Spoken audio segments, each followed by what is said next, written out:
ছাত্ৰ ছাত্ৰীসকল আজি আমি ক্লাছ 1 মেথছৰ চেপ্টাৰ 12 আলোচনা কৰোঁ আহা চেপ্টাৰ 12 টোৰ নাম হৈছে তথ্যৰ ব্যৱহাৰ জুমনে ককাকৰ সৈতে ফল কিনিবলৈ মোহন খুৰাৰ দোকানলৈ গ'ল জুমনে নিজৰ ককাকৰ লগত কোন গৈছে মোহন খুৰাকৰ দোকানলৈ গৈছে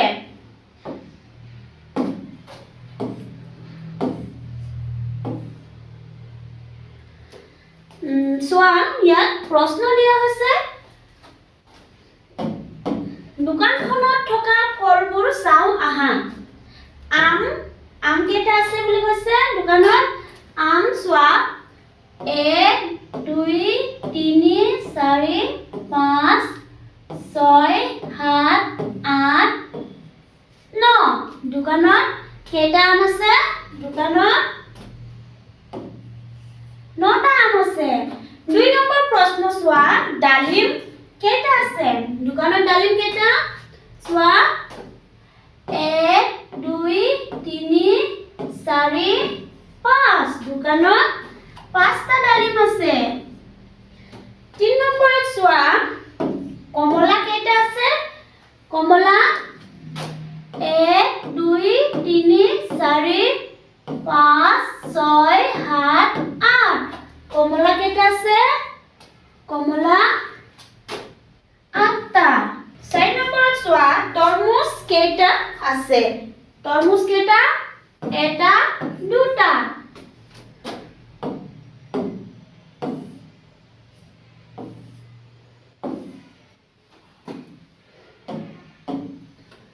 তৰমুজ দুটা এতিয়া চোৱা 5 নম্বৰত দিয়া আছে আটাইতকৈ কম থকা ফলবিধৰ নাম কি আটাইতকৈ কম থকা ফলবিধৰ নাম কি হ'ল অনাৰক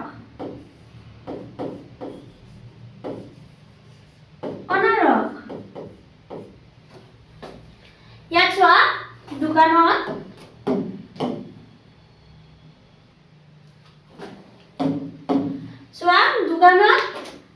ডালিম 5টা কমলা 8টা দিয়া হৈছে অমিতা দিয়া হৈছে আম দিয়া হৈছে হয় না কিন্তু ইয়াত অনাৰক এটাই দিয়া হৈছে সেইকাৰণে আমি এই প্ৰশ্নটোৰ উত্তৰ লিখিম আটাইতকৈ কম থকা ফলবিধৰ নাম হ'ল অনাৰক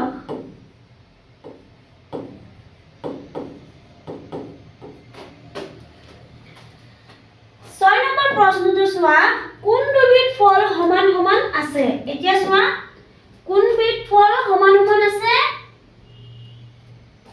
এয়া হৈছে নাচপতি 4টা আছে 1 2 3 4 আৰু অমিতা 1 2 3 4 নাচপতি আৰু অমিতা সমান সমান আছে হয় নাই অমিতা আৰু নাচপতি অমিতা আৰু নাচপতি সমান সমান আছে এতিয়া চোৱা 7 নম্বৰ প্ৰশ্ন আছে কোন বিধ ফল আটাইতকৈ বেছি আছে এতিয়া চোৱা ইয়াত দিয়া হৈছে ডালিম কমলা অমিতা আম তৰমুজ নাৰিকল হয় নাই আপেল ইয়াত সকলোতকৈ কোনটো ডাঙৰ ইয়াত আটাইতকৈ বেছি কোনটো আপেল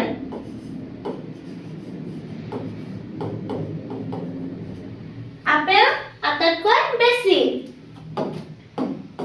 তলৰ ছবিখন চাও আহা এতিয়া কি বুলি কৈছে ছবিখনত চাবলৈ কোৱা হৈছে হয় না ছবিখনত কি কি দেখা পাইছা মৌ দেখি পাইছা পখিলা ফুল হয় না পৰুৱা নদী গছত মই কি কৰিছে বাঁহ সাজিছে হয় না এইবোৰ আমি কি কৰিছো দেখিবলৈ পাইছো চোৱা ওপৰৰ ছবিখনত থকা বিভিন্ন পতংগবোৰ গণনা কৰি সংখ্যাবোৰ তালিকাখনত লিখো আহা এতিয়া কি বুলি কোৱা আছে ইয়াত ওপৰত থকা পতংগবোৰ আমি কি কৰিব লাগিব গণনা কৰি খালি বাকচখিনি আমি পূৰণ কৰিব লাগিব চোৱা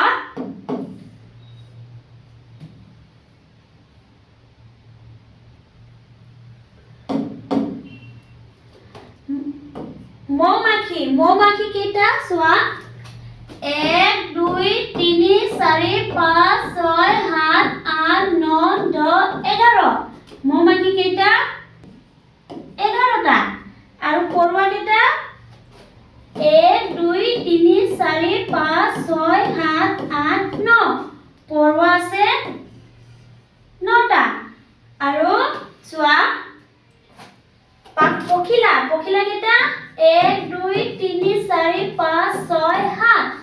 পখিলা আছে 7টা।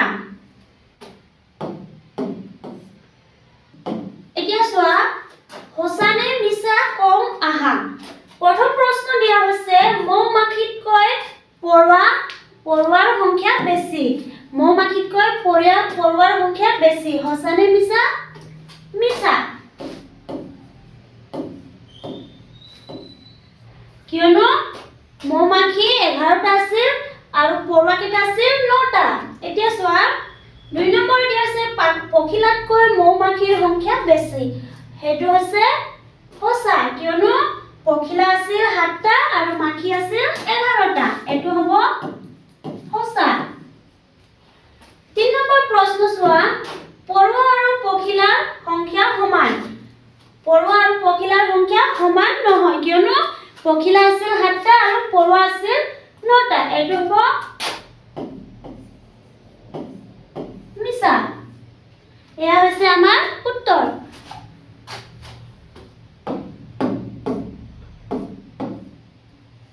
ছবিখন চাই তলৰ খালী বাকচবোৰ পূৰ কৰোঁ আহা। এতিয়া আমাক কি বুলি কৈছে, এই ছবিখন চাই আমাৰ ইয়াত কিছুমান প্ৰশ্ন দিয়া আছে। এই খালী বাকচখিনি আমি কি কৰিব লাগিব? পূৰ কৰিব লাগিব, হয় নাই? প্ৰথম প্ৰশ্ন চোৱা ওলোমাই থোৱা হেতা কেইখন আছে।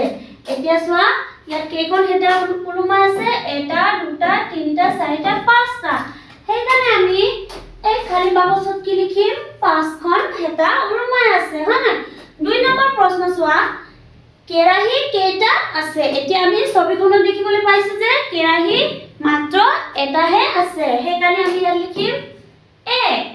3 নম্বৰ প্ৰশ্ন চোৱা জগ কেইটা আছে। জগ কেইটা আছে? 1 2 3 তিনিটা জগ আছে। 4 নম্বৰ প্ৰশ্ন হৈছে গিলাচ কেইটা আছে। এতিয়া চোৱা আমি ছবিখনত কিছুমান গিলাচ দেখিবলৈ পাইছো, হয় না? চোৱা 1 2 3 4 5 গিলাচ আছে ইয়াত 5টা। এতিয়া চোৱা ছবিখন চাই তলৰ খালী বাকচবোৰ পূৰ কৰোঁ আহা। এতিয়া আমি কি কৰিব লাগিব? ছবিখন চাই ইয়াত কিছুমান প্ৰশ্ন দিয়া হৈছে। এই খালী বাকচবোৰ আমি কি কৰিম? পূৰ কৰিম। চোৱা প্ৰথম প্ৰশ্ন হৈছে ছবিখনত কেইগৰাকী ছাত্ৰ-ছাত্ৰী আছে। এতিয়া চোৱা ছবিখনত আমি দেখিবলৈ পাইছো যে 1 2 3 4 5 6 7 8 9 ইয়াত কেইগৰাকী ছাত্ৰ-ছাত্ৰী আছে? 9 গৰাকী। 2 নম্বৰ প্ৰশ্ন চোৱা জাবৰ পেলোৱা বাচন কেইটা আছে। এতিয়া চোৱা জাবৰ পেলোৱা বাচন আমি কেইটা দেখিবলৈ পাইছো? 1 2টা। ইয়াত আমি লিখিম 2। এতিয়া চোৱা 3 নম্বৰ প্ৰশ্ন হৈছে কেইগৰাকীয়ে বিলাই আছে। এতিয়া কি বুলি কোৱা আছে? কেইগৰাকীয়ে ছাত্ৰ-ছাত্ৰীসকলক ভাত বিলাই আছে, হয় নাই? চোৱা দেখিবলৈ পাইছো আমি এগৰাকী, সেইকাৰণে আমি ইয়াত লিখিম 1। চোৱা ওপৰৰ ছবিখন চাই তলৰ খালী বাকচবোৰ পূৰ কৰোঁ আহা। এতিয়া আমি কি কৰিব লাগিব? এই ওপৰৰ ছবিখিনি চাই তলত দিয়া খালী বাকচখিনি আমি কি কৰিম? পূৰ কৰিম। চোৱা প্ৰথম প্ৰশ্ন হৈছে বগলী কেইটা আছে। এতিয়া ইয়াত আমি ছবিখনত কি দেখি পাইছো? কিছুমান চৰাই, হাঁহ, বগলী, হয় নাই? সেইখিনি দেখিবলৈ পাইছো। বগলী কেইটা আছে? চোৱা বগলী কেইটা আছে? প্ৰথম প্ৰশ্ন হৈছে বগলী কেইটা আছে। চোৱা বগলী আমি দেখিবলৈ পাইছো 1 2 3 4 5 6 বগলী কেইটা? 6টা। এতিয়া চোৱা হাঁহ কেইটা আছে। আমি ছবিখনত দেখিবলৈ পাইছো যে হাঁহ 1 2 3 4 5 6 7 হাঁহ আছে 7টা। এতিয়া চোৱা মাছৰোকা চৰাই কেইটা আছে? চোৱা 1 2 3 4 মাছৰোকা চৰাই কেইটা? 4টা। 4 নম্বৰ প্ৰশ্ন হৈছে কোনবিধ চৰাই আটাইতকৈ বেছি আছে। এতিয়া আমাক কি বুলি কোৱা আছে ইয়াত? কোনবিধ চৰাই আটাইতকৈ বেছি? চোৱা বগলী আছে 6টা, হাঁহ আছে 7টা আৰু মাছৰোকা চৰাই কেইটা? 4টা। সেইকাৰণে আমি কোনবিধ চৰাই লিখিম? হাঁহ আটাইতকৈ বেছি। এতিয়া চোৱা 5 নম্বৰ প্ৰশ্ন হৈছে বগলী আৰু হাঁহ মিলি মুঠতে কিমানটা চৰাই হ'ব। এতিয়া চোৱা বগলী আৰু হাঁহ মিলি মুঠতে কিমান চৰাই হ'ব? বগলী আছে 6টা আৰু 7 যোগ কৰিলে কিমান হ'ব 6 6 যোগ 7 1 2 3 4 5 6 যোগ 1 2 3 4 5 6 7 এতিয়া 6 আৰু 7 যোগ হ'লে কিমান হ'ব 1 2 3 4 5 6 7 8 9 10 11 12 13 কেইটা হ'ব ইয়াত মুঠ হ'ব 13 এতিয়া চোৱা নম্বৰ প্ৰশ্ন আছে তিনিওবিধ মিলি মুঠতে কিমানটা চৰাই আছে এতিয়া আমি দেখিবলৈ পাইছিলো যে বগলী আছে 6টা হাঁহ কেইটা আছে 7টা আৰু মাছৰোকা চৰাই 4টা